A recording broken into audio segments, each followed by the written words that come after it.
Hi, I'm Bob Tabor with LearnVisualStudio.net. In this lesson, we'll continue learning some of the specifics of the XAML syntax in just a bit. But first, we need to examine how the XAML is used to lay out pages in the Grid app template. So as you can see, we're back into the Contoso Cookbook project, and what I want to do is look at the XAML that gives each page its distinctive appearance with that title area at the top and with the rows and the columns of information that are grouped together and so forth. So for example, if we take a look at this first page, the grouped items page.xaml, recall that that's the first page that loads whenever our application is run. If we look at the source for that file, and you can see that I've already done this, I've used the code outlining feature to roll up the various parts of this page. And what I want to do is just step through each of these major sections or major parts. And so you use the little plus and minus buttons next to these little code areas to roll them up, right? And then you can hover over the ellipsis and it'll show you all of the code that's behind this rolled up section between line 40 and 83, for example. All right? But at the very topmost level, you can see that we start off with something called the layout aware page, and you can see that it uses this word common. If we look down deeper, we can see that there's a namespace of common. Now this is a little bit different than what we would have seen in the previous video where we were looking at the XAML cheater's guide. This time it has a using statement with the name of a namespace, contosocookbook.common. And so this is much like how you might expect to see this defined in C#, where we're importing a namespace with the using statement. And this would be the topmost or the project level namespace, and then there's this other namespace called common. Now I just happen to know that these correspond with the folder names that have been added to the Grid app template.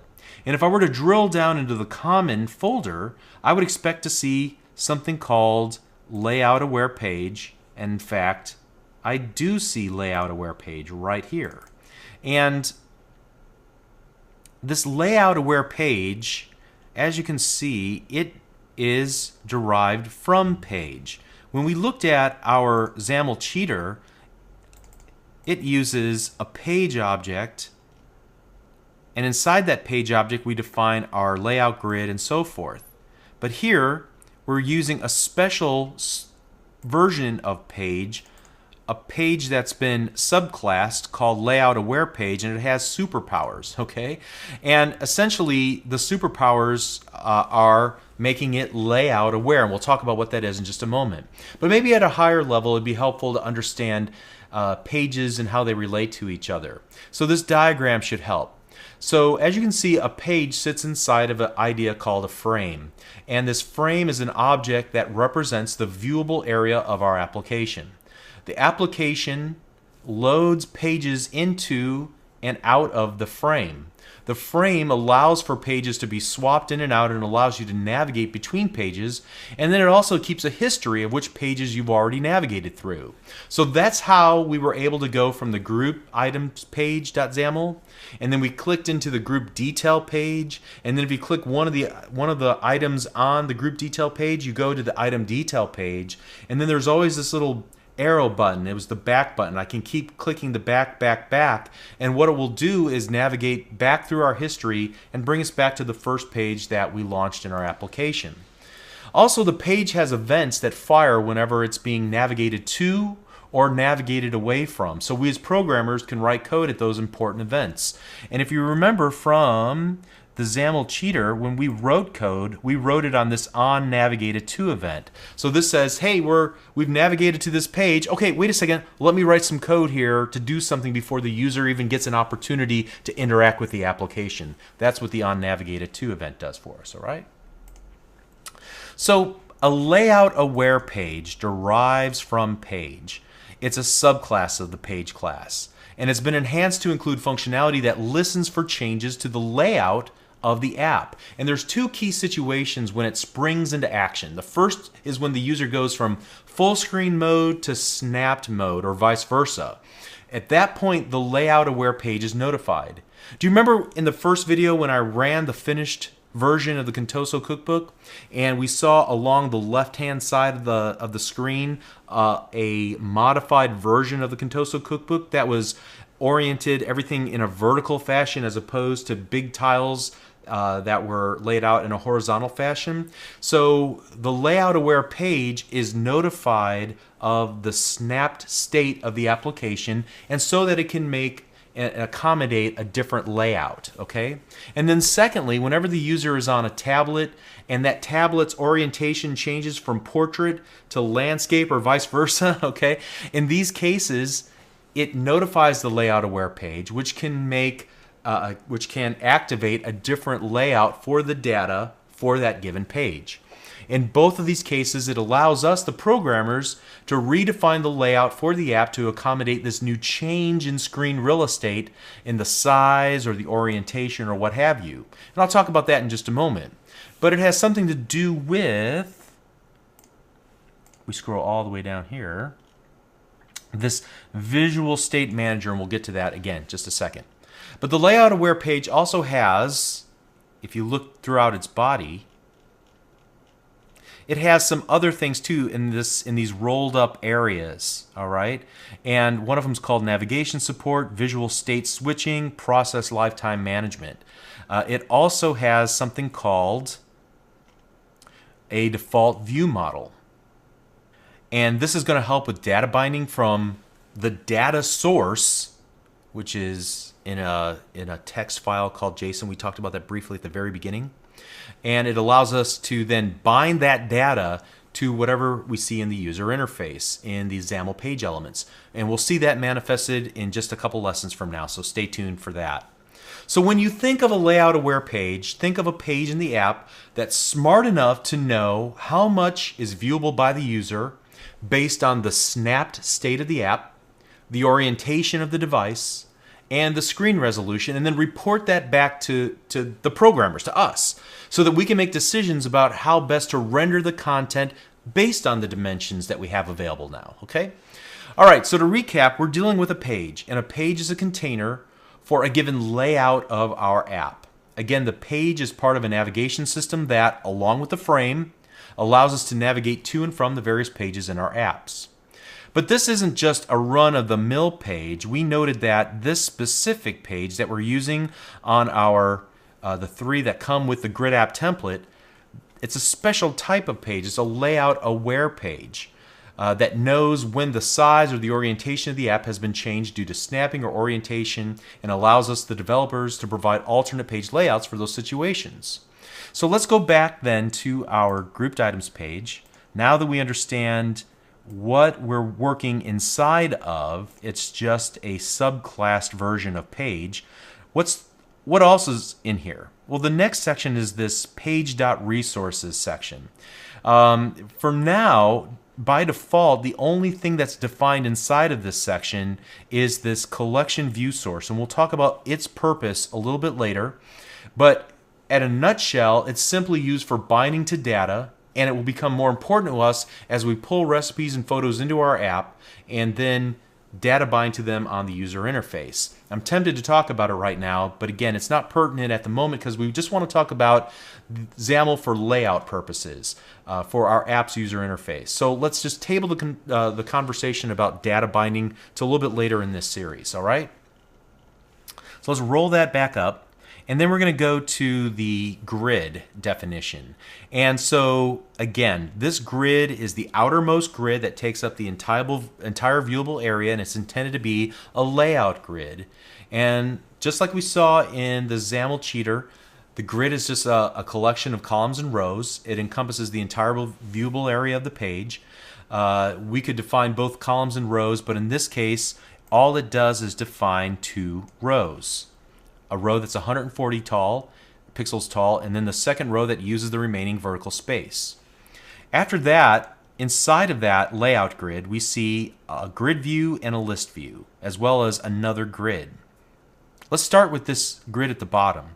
This is what gives our title and the little back button definition, okay? And so we are creating a grid, and we can see because that grid inside of the layout grid has no grid.row or grid.column defined, it is in the leftmost row, and since there's only one column, that makes it easy, right? But inside of that grid, there are two column definitions created. One that will be used for the button that has a little arrow inside of it, okay? And then in the other column, there is a text block with the name of our app. And we can see that there's this binding syntax.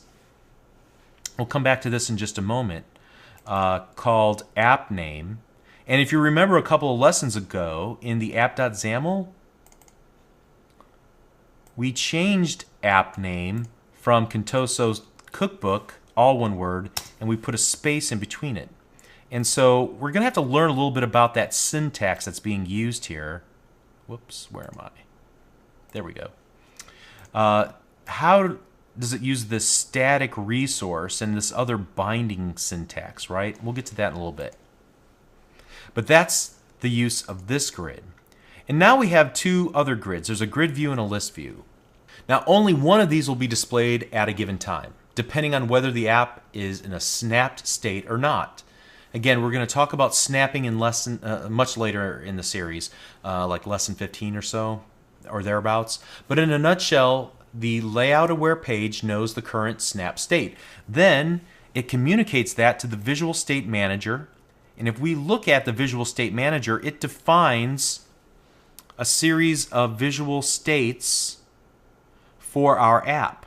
So for example, a full screen landscape, full screen portrait, the filled, which is kind of the larger portion of the snap state, or the snapped version, which is the smaller portion of the snap state, as we saw it in that small left-hand column. Now specifically, if we look at the sections near the bottom, we can see that whenever the app goes into a snap state, the layout-aware page will make this visual state active. And so there will be a number of actions that need to occur, and this defines the actions that have to happen. In this case, it will make the item list view visible and the item grid view collapsed. All right, so item list view, will be visible, and then the item grid view will be collapsed. And so what that'll basically say is, take the grid view and all the definition that we see here and collapse it, hide it. But this list view, show it. By default, it's set to collapsed. We don't see it right now in the Visual Designer, and we won't see it until we go into a snap state. Okay? At which point these actions are fired off and this visibility property is set to collapsed for the grid, and then visible for the list view. So for now, let's just focus. Let's close this up. We're going to focus on this grid view, since this is what we see as we run the application in its kind of default mode. Now, from a layout perspective, there are a few attributes of the grid view that are important.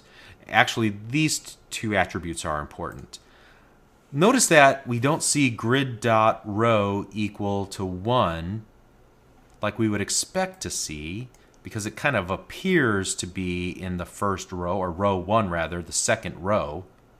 Instead, we're saying take up the entire row span of both rows, but set the padding 116 from the left-hand side, 137 from the top, and that setting is pushing the grid view down on the page to make it appear as though it is beneath the first row, which contains our navigation elements. All right?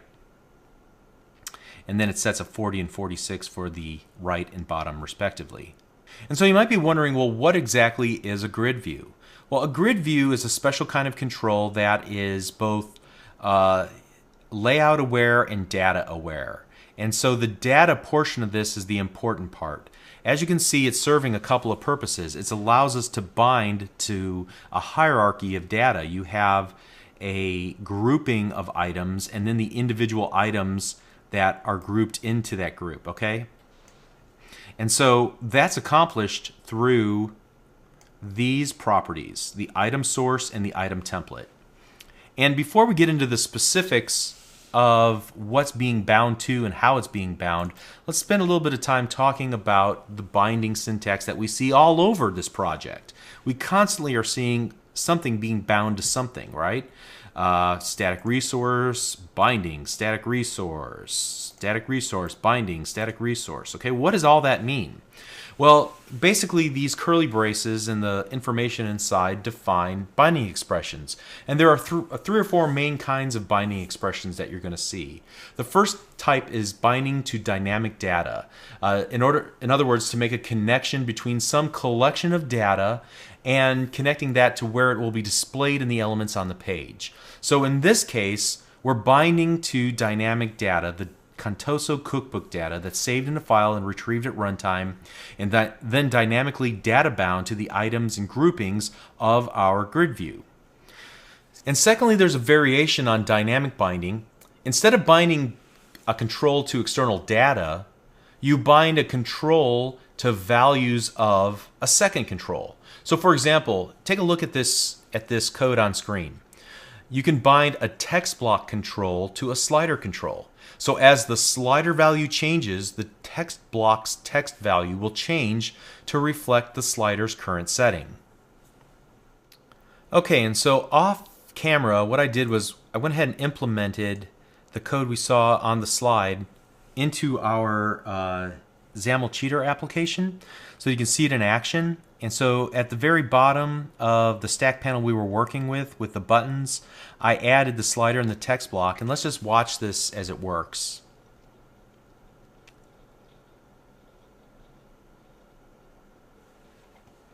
And so as I move the slider, you can see it makes the changes to the text block, and it was all with declarative code. We didn't have to write any C# to make that to work. So that's the second kind of dynamic binding. The third is binding to static data. So for example, when we saw a little bit earlier, and let's get back into our Contoso cookbook, when we were looking at the grid, for example, we bound the text attribute to a static resource with the key of app name. And when we look at that key, it's defined in a series of resource dictionaries, and its key is app name, and so whatever the value it is statically bound into the header for our page. And so then the fourth binding is to styles and templates, and you can think of styles like cascading style sheets in a sense. In CSS, you create a name style to change the font face, the size, the color, the background, and so on.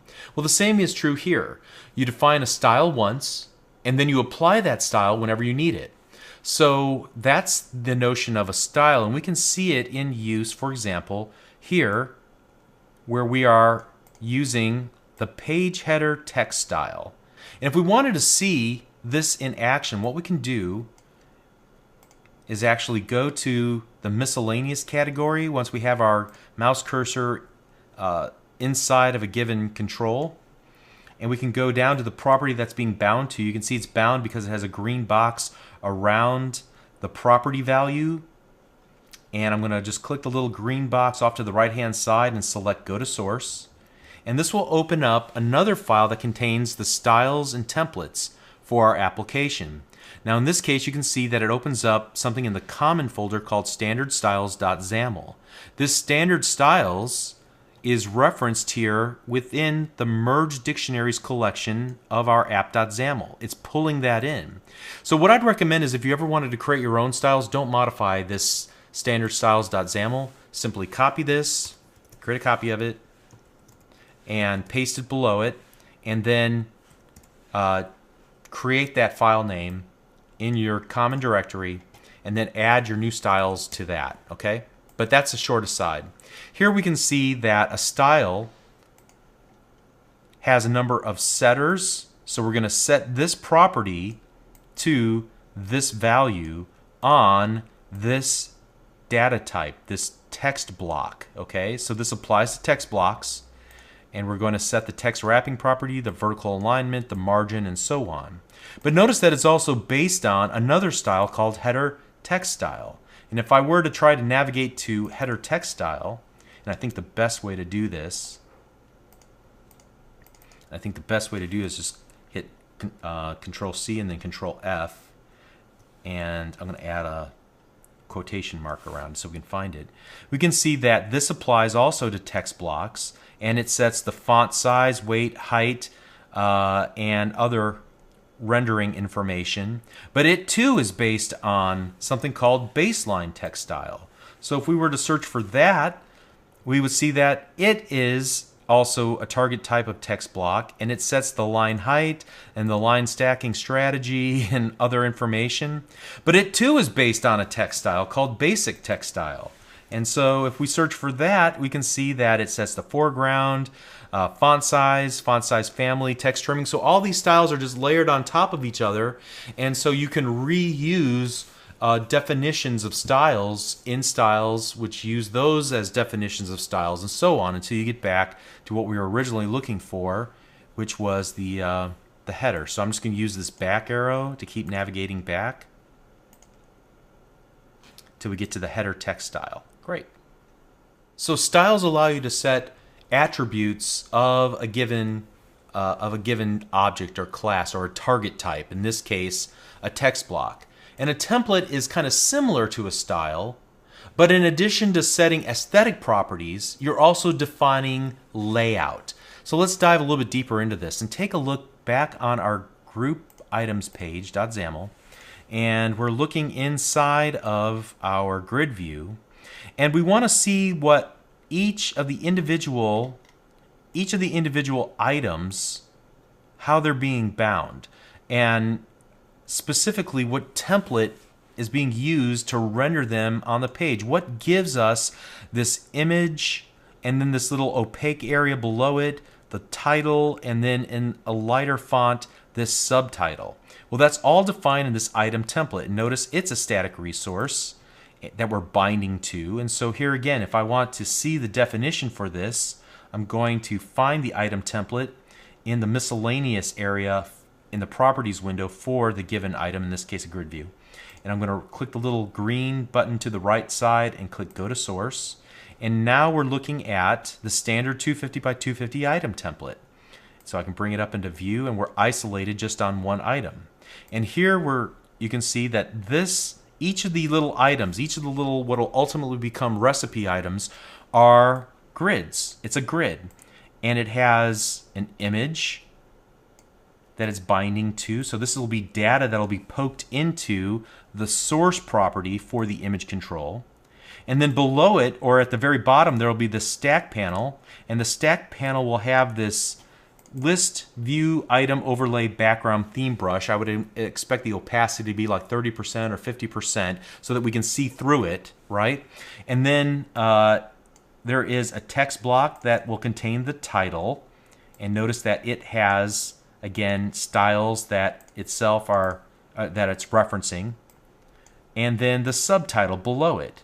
And we can adjust, for example, the height of this opaque panel by changing this from like 60 to 30, and we can see it makes that opaque panel a little bit smaller. I'm going to set it back to 60. And so we notice that we've been doing a lot of work inside of the standard styles.xaml. Just to be clear, styles and templates could be defined inside of the page itself. So back here on the grouped items page, you can define them in a little area here at the top with page.resources. However, that would only make the styles available in that single page. The preferred way to do it is to devote one or more external files for this purpose. Each resource has its own name or key, as well as the XAML definition, like we saw in that standard styles.xaml. And then when compiled, the Windows XAML parser will replace the default attribute values of one or more XAML elements with those that are associated with the static resource's binding name. All right, so it all comes together at compilation time. And just to be clear here, this resource dictionary section, these resource dictionaries are just a dictionary collection of resources. And a resource in this context is either a style or a template definition or some text or some setting, something that we will need later on and reference throughout the application potentially many times. So just to kind of recap this, let's go back to the grouped items page and focus on these two lines of code. And basically what we're saying here is that we want to take data from a static resource called grouped items view source. And we're going to bind to it so that each item that's in that source will be rendered using this standard 250 by 250 item template. Now you might be wondering, hey, where's this grouped items view source defined? Well, that's back up here in the page resources. If we look at the collection view source, that's the name of this collection view source. And if we read this little header, it'll give us a clue. Collection of grouped items displayed by this page. Bound to a subset of the complete list, and we'll look at what that means a little bit later. But essentially what we're going to do here is retrieve from the default view model defined on the layout aware page something called groups. And we can see here an attribute called data context. It's binding to this default view model. If we look at the code behind the C# version of our grouped items page, we'll see in the very few lines of code that it has a default view model keyed into this term groups that has the sample data groups that's pulling from something called sample data source that we'll get to. So we're saying grab data, put it in this little container, this default view model, and specifically put it in a container, a subcontainer called groups. Then on the other side,